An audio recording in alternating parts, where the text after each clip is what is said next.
اور مسلمان شکست کی طرف لوٹنے لگے تو اس وقت میں حضرت انس ابن نضر رضی اللہ عنہ نے فرمایا کہ اے اللہ، جو یہ مشرکین کر رہے ہیں میں اس سے بری ہوں، اور جو مسلمان پیچھے بھاگ رہے ہیں میں اس سے بھی معذرت خواہ ہوں۔ پھر اس کے بعد اپنی تلوار لے کے آگے بڑھے۔ راستے میں حضرت سعد ابن معاذ رضی اللہ عنہ ملے تو حضرت انس ابن نضر نے کہا، اے سعد، اللہ کی قسم میں احد کے سامنے جنت کی خوشبو سونگھ رہا ہوں۔ پھر اس کے بعد وہ آگے بڑھے، لڑے یہاں تک کہ شہید کر دیے گئے۔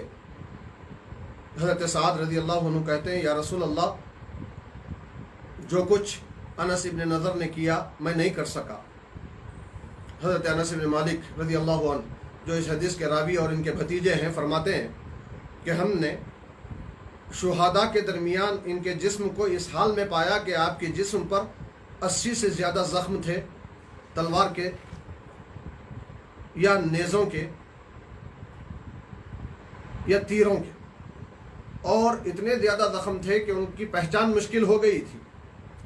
اب پہچانا گیا ان کو تو کیسے پہچانا گیا؟ تو فرماتے ہیں کہ ان کی بہن نے ان کے انگلیوں کے پوروں کو دیکھ کر انہیں پہچانا کہ یہ میرے بھائی کی ناش ہے۔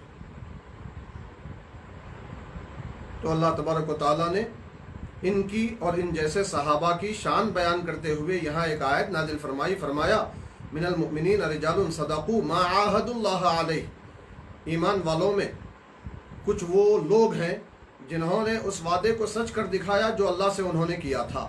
فمنہم من قضى نحبه ومنہم من ينتظر، ان میں سے کچھ وہ ہیں جو اپنی زندگی فدا کر چکے ہیں اور کچھ وہ ہیں جو ابھی شہادت کے منتظر ہیں۔ یہ خصوصیت کے ساتھ ان کی شان بیان کی گئی۔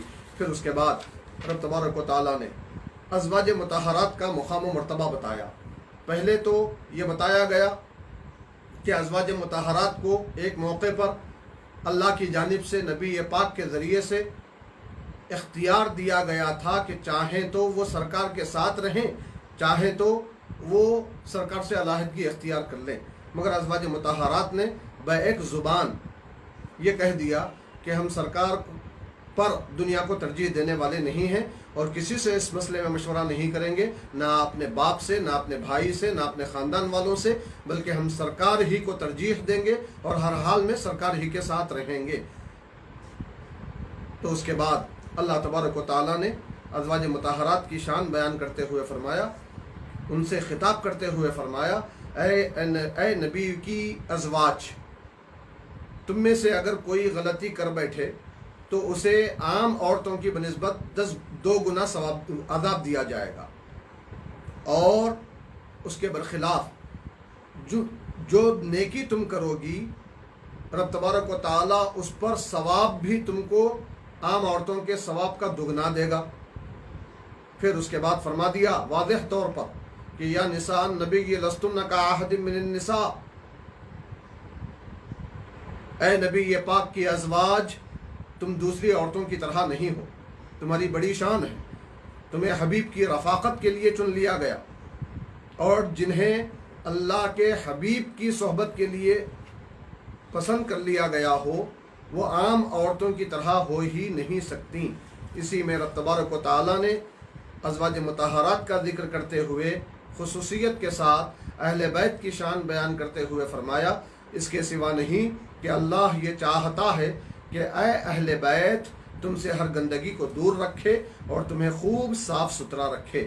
پھر اس کے بعد عام مسلمان مردوں اور عورتوں کی تعریف کرتے ہوئے رب تبارک و تعالیٰ نے فرمایا، مسلمان مرد اور عورتیں، ایمان والے مرد اور عورتیں، فرما بردار مرد اور عورتیں، سچ بولنے والے مرد اور عورتیں، صبر کرنے والے مرد اور عورتیں، اللہ کے لیے خشوع اختیار کرنے والے مرد اور عورتیں، اور صدقہ دینے والے مرد اور عورتیں، روزہ رکھنے والے مرد اور عورتیں، اور اپنی شرمگاہوں کی حفاظت کرنے والے مرد اور عورتیں، اور اللہ کا کثرت سے ذکر کرنے والے مرد اور عورتیں۔ اللہ نے ان سبھوں کے لیے ان کے گناہوں کی مغفرت عطا فرما دی ہے اور ان کے لیے بڑا اجر تیار کیا ہے۔ یہ ذکر فرمانے کے بعد پھر ایک سرکار کی شان بتاتے ہوئے ایک حکم بیان فرمایا کہ اگر کسی کے بارے میں اللہ کے رسول کوئی فیصلہ فرما دیں تو اب پھر ایمان والوں کو نبی کے اس فیصلے میں اپنی ذات کے بارے میں بھی کوئی اختیار باقی نہیں رہتا۔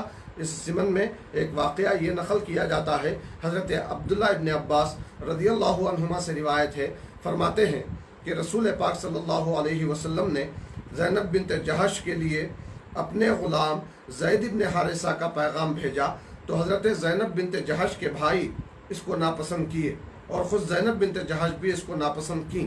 تو اس وقت میں اللہ نے یہ حکم نازل فرما دیا کہ اللہ کے رسول نے جو فیصلہ کر دیا ہے وہ آخری فیصلہ ہے، تمہارے بارے میں جب فیصلہ کر دیا گیا تو اب تم کو اپنے بارے میں فیصلہ کرنے کا حق ختم ہو گیا، اسی لیے اللہ کے فیصلے کے سامنے گردن جھکا دو۔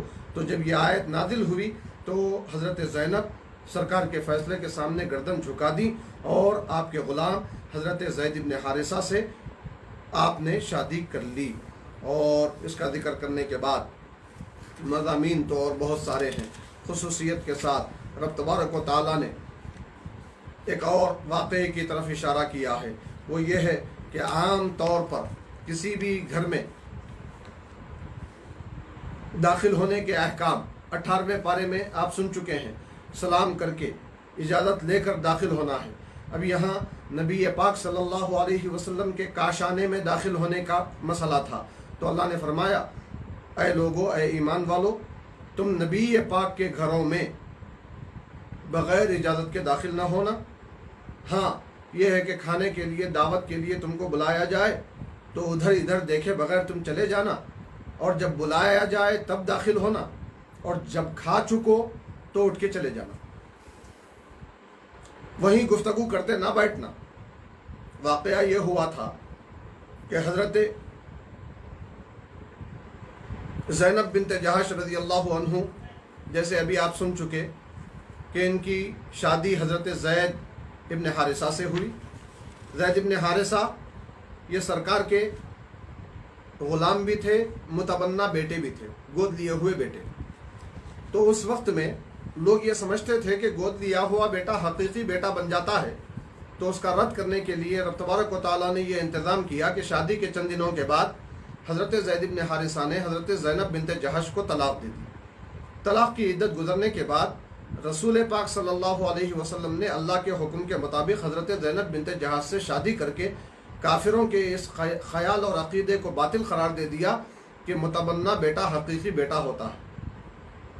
اسلام کا دعویٰ آپ سمجھ چکے اس سورے میں کہ متبنہ حقیقی بیٹا نہیں ہوتا، گود لیا ہوا بیٹا حقیقی بیٹا نہیں ہوتا۔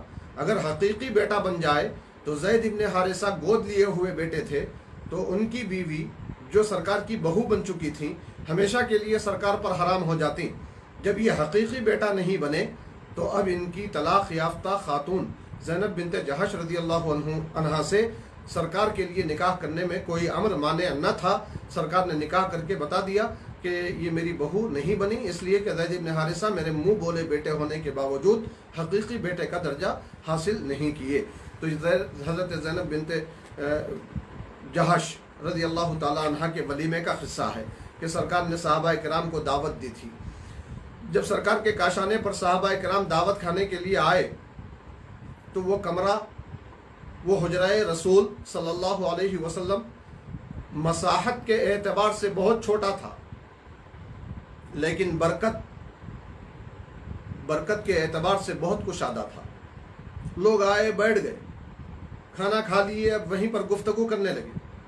صورتحال یہ تھی کہ حضرت زینب بنت جہش دلہن بنی ہوئی دوسری طرف منہ پلٹا کے بیٹھی ہوئی تھی، اور رسول پاک صلی اللہ علیہ وسلم شرم کا معاملہ فرما رہے تھے، ان لوگوں کو اٹھ کے جانے کے لیے نہیں کہہ رہے تھے۔ تو اللہ تعالیٰ نے فرمایا کہ اے لوگو، ایسا بیٹھ جانا یہ نبی کو تکلیف پہنچاتا ہے، اور نبی تم سے شرم کا معاملہ کر کے کچھ نہیں کہتے۔ واللہ لا یستحیی من الحق، اور اللہ تعالیٰ حق بولنے سے نہیں شرماتا، اس لیے تم لوگ اٹھ کے چلے جاؤ، یہ سرکار کی شان بتانے کے لیے۔ پھر اس کے بعد ازواج مطہرات کا مسئلہ، اللہ نے فرمایا کہ جب تم ازواج مطہرات سے کسی مسئلے میں سوال کرو تو پردے کے پیچھے سے کرو، حالانکہ یہ تمہاری مائیں بن چکی ہیں، ان کی حرمت، عظمت، شان بہت بڑی ہو چکی ہے، مگر اس کے باوجود ان کا پورا احترام باقی رکھو، بے محابہ ان کے سامنے نہ آ جانا، بلکہ پردے کے پیچھے سے ان سے سوال کرنا۔ اور پھر اللہ نے فرمایا کہ سرکار کے وصال باکمال کے بعد اے ایمان والو تم نبی پاک کی ازواج سے شادی بھی نہیں کر سکتے۔ شادی نہ کر سکنے کے اسباب کیا ہیں؟